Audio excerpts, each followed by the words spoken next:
missionary, and I have struggled with same-sex attraction. I'm Rene. I'm a pastor and a father of 3 kids. I struggled with homosexuality. I'm Lita Kimson Feliciano. I struggled with anger, bitterness, abuse, fear, and unforgiveness. My name is Tony Rulioda. I had an unforgiving heart and I was a sexual addict. I was desperate. For about 2 decades, I was hiding with my homosexual struggles. I was trying to really appear. I got it all together, but I just crashed and I said I could not continue with the duplicity of this. And so I came to Living Waters with that kind of desperation. Living Waters is for those who are trying to really find God's truth, especially in the areas of their relationships and sexuality. I was struggling with pornography. I was sexually abused by a family friend when I was really young. When I became a Christian, I thought everything would stop. I feared people, facing people, relating with them. I struggled, but nobody sees it. I felt deeply, deeply insecure about myself. I knew that I'm already a Christian, and yet I still have same-sex attraction. I was really looking for someone who could understand me. Nahiwalay ako sa aking asawa. Dahil sa pagkakahiwalay na yun, I feel na ako'y rejected. I long for love and relationship. Nag-commit ako ng adultery dahil doon. And hindi lang yun, yung struggle, bumibisita ako ng mga website to satisfy my sexual fantasy. Pero pastor ako ang tanong doon, kanino ko ito sasabihin? I'm scared. I'm afraid that people would condemn me. It's just sad that when people open up, they become a topic of discussion and gossip. And the church would usually condemn the struggle rather than help them through the struggle. I was in a wrong relationship for 7 years. And when I got out of that relationship, I knew I had to go to a ministry that had to do with healing people. I came to Living Waters to receive healing and to understand also what happened to me. The Lord sort of brought up this problem that I've been struggling for so many years. It's called sexual addiction. I hated men because of how my dad treated my mom. Parang walang importansya, walang voice.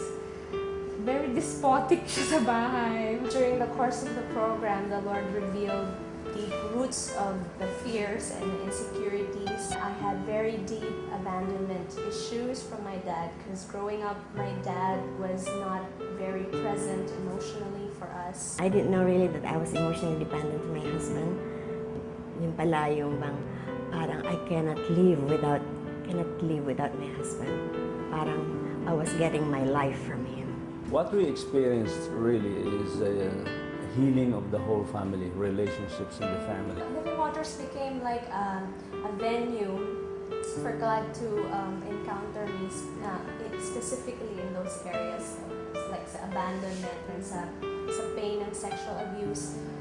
Syempre, unang-una, the Lord would reveal that memory back to you. You would connect to the feelings, what you felt at that specific moment when you were wounded. And there in the small group, I had a chance to confess those wounds and to receive prayer for those wounds and to experience the presence of Jesus in those specific areas where I got hurt. Praise the Lord for Living Waters.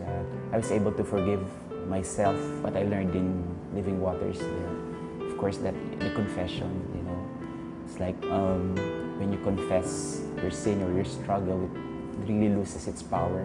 And then I found myself in the company of sinners who didn't sugarcoat what their sins were. They named it as they were. And finally I said, this is a place where I can be honest, it's safe, and I feel that I was part of a community, that they still love me, and that yes, there is no condemnation in Jesus. Pinapakita nila na nandito kami, hindi ka nag-iisa. I realized that I needed to confess my sins and bring them to the cross. Iba kasi yung the way we apply the cross in their lives. It's not just head knowledge. It's really praying the power of the cross into a person's life. Jesus is the only answer. I mean, there's no one else. There's nothing else. It's not the program. It's laying yourself open and honest.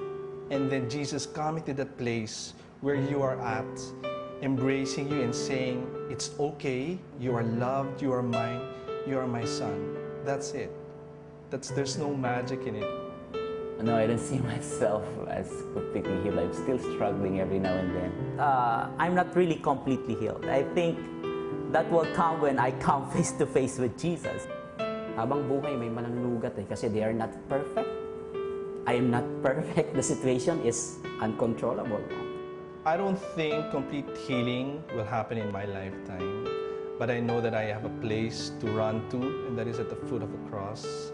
The Lord reveals to me many issues that need to be dealt with on a daily basis. I would call it substantial healing. I mean, 20 years of sobriety is pretty good, I think, the grace of God. Not completely healed, significantly healed enough that I'm not stuck there anymore. I'm able to move on.